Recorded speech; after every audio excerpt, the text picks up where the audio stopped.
ज्योति सिंह का कहना है कि पवन सिंह इतना घटिया इंसान आज तक मैंने कभी नहीं देखा।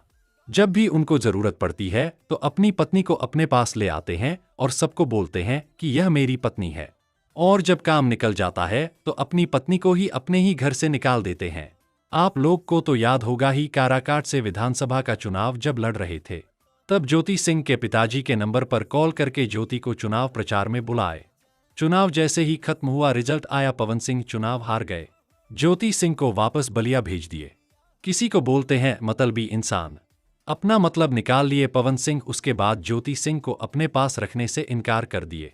एक बात आप लोग को ये भी याद ही होगा, चुनाव से पहले ज्योति सिंह लखनऊ फ्लैट पर गई थी, तो उस समय पवन सिंह मीडिया में आकर के ज्योति सिंह का छवि खराब करने के लिए क्या बोले थे कि मेरा चुनावी करियर बर्बाद करने के लिए चुनाव से 1 महीना पहले आई है।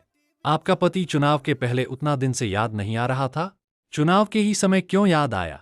तो हम पवन सिंह से एक सवाल पूछना चाहेंगे, आप भी तो चुनाव के समय में ही ज्योति सिंह को बुलाकर के अपना चुनाव प्रचार करवाए थे काराकाट में? जवाब, ज्योति सिंह को बुलाकर चुनाव प्रचार करवाए उस समय भी तलाक का मामला कोर्ट में ही चल रहा था, और जब ज्योति सिंह आपके पास गई उस समय भी तलाक का मामला कोर्ट में ही चल रहा था, अभी भी चल ही रहा है। तो फिर जब आपका जरूर था तो ज्योति सिंह को चुनाव के समय इस्तेमाल किए, और जब जरूरत खत्म हो गया तो साथ रखने से भी मना कर दे रहे हैं, तो आपसे बुरा इंसान इस दुनिया में कौन होगा? ज्योति सिंह बेचारी दर दर का ठोकर खाते फिर रही है, पवन सिंह को भगवान कभी माफ करेंगे? खाली दूसरे महिला के साथ ऐस मौज करना जानते हैं पवन सिंह। अपनी पत्नी को साथ में नहीं रखते और बात करते हैं महिला को सम्मान करने की। ज्योति सिंह जितना दुख झेल रही है, तड़प रही है, रोमा रोमा बद्दुआ जो निकल के आ रहा है, पवन सिंह को आज नकल भुगतना ही पड़ेगा।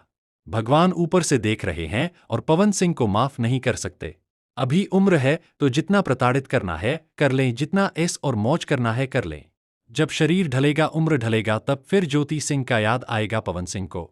आखिरी में एक सवाल आपसे, क्या पवन सिंह ज्योति भाभी के साथ सही कर रहे हैं? अपना विचार कमेंट करके जरूर बताएं।